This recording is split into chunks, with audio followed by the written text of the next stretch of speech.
ہم اس آیت کو پڑھتے ہیں وَإِذَا الْمَوْءُودَةُ سُئِلَتْ بِأَيِّ ذَنبٍ قُتِلَتْ، جب یہ بچیاں جو زندہ درگور کر دی گئی تھی، زندہ دفن کر دی گئی تھی، قیامت کے روز یہ سوال کریں گی کہ ہمارا قصور کیا تھا، ہمارا گناہ کیا تھا کہ ہمیں تم نے زندہ دفن کر دیا تھا۔ قیامت کے دن یہ سوال کریں گی، وَإِذَا الْمَوْءُودَةُ سُئِلَتْ، پوچھیں گی آپ سے، ان سے۔ اور اگر دیکھیں تو زمانے جاہلیت کے بارے میں، زمانے جاہلیت کا دستور اور ہمارے اندر جو بھی ہے وہ دستور کہیں فرق نہیں ہے، بس فرق صرف اتنا ہے کہ ہم نے بچیوں کو زندہ دفن کرنا چھوڑ دیا ہے، لیکن ان کے جو جذبات ہوتے ہیں، ان کی جو آرزو ہوتی ہے، ان کی جو خواہش ہوتی ہے، ان کے خواہشات کو ہم نے ان کے سینے کے اندر دفن کر دیا۔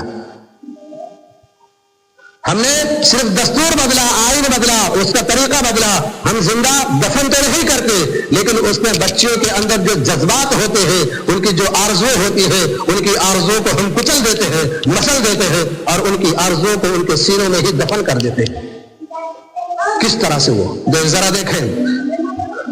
آپ کے گھر کے اندر دو لڑکے ہیں، ایک لڑکی ہے ایک لڑکا ہے، اور یہی لڑکی اور لڑکا، یہی بیٹے اور بیٹی اگر آپ کے سامنے کھڑے ہوتے ہیں اور آپ سے اگر کسی چیز کا مطالبہ کرتے ہیں، کسی چیز کا سوال کرتے ہیں، تو سب سے پہلے آپ بیٹے کو ترجیح دیتے ہیں، بیٹی کو چھوڑ دیتے ہیں۔ اگر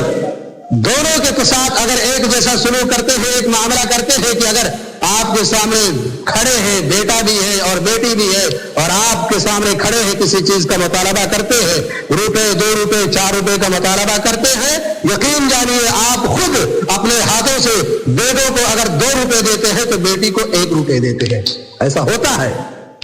کیوں؟ اس وجہ سے کہ بیٹے کو زیادہ بیٹے کی طرف زیادہ لچک ہے، بیٹے کو زیادہ مانتے ہیں، اور وہی بیٹی کے جذبات کو کچل کر اس کے سامنے ایک کا سکہ پھینک دیتے ہیں، ایک کا سکہ دے دیتے ہیں۔ اگر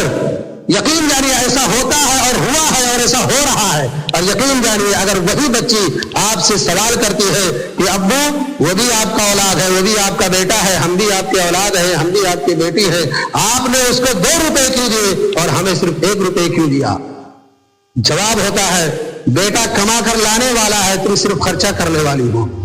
تمہارے اوپر صرف خرچہ کیا جا سکتا ہے، تم کمانے والی نہیں ہو۔ بیٹا آگے چل کر یہی آگے جب بڑا ہوگا تو ہمارے بزنس میں یا ہمارے کاروبار میں یا ہمارے روپیہ کما کر ہمیں دینے والا ہے، اس لیے ہم اس کو 2 روپے دے رہے ہیں اور آپ کو 1 روپے دے دیں۔ یقین جانیے بچی کا جو من ہوتا ہے، بچی کی جو آرزو ہوتی ہے وہی گر جاتی ہے، وہی کچل جاتی ہے، اور من میں سوال کرتی ہے کیا قصور ہے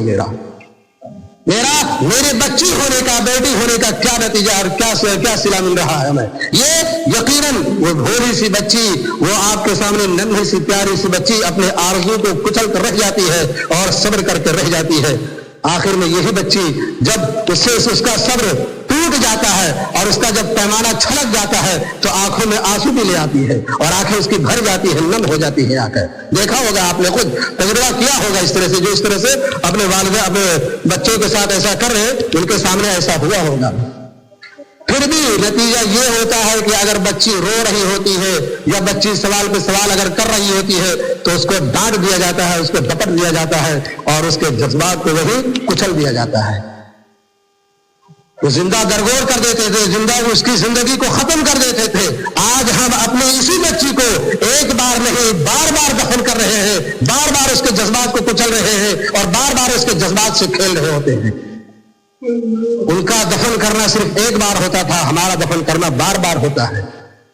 کیا فرق رہ گیا ہمارے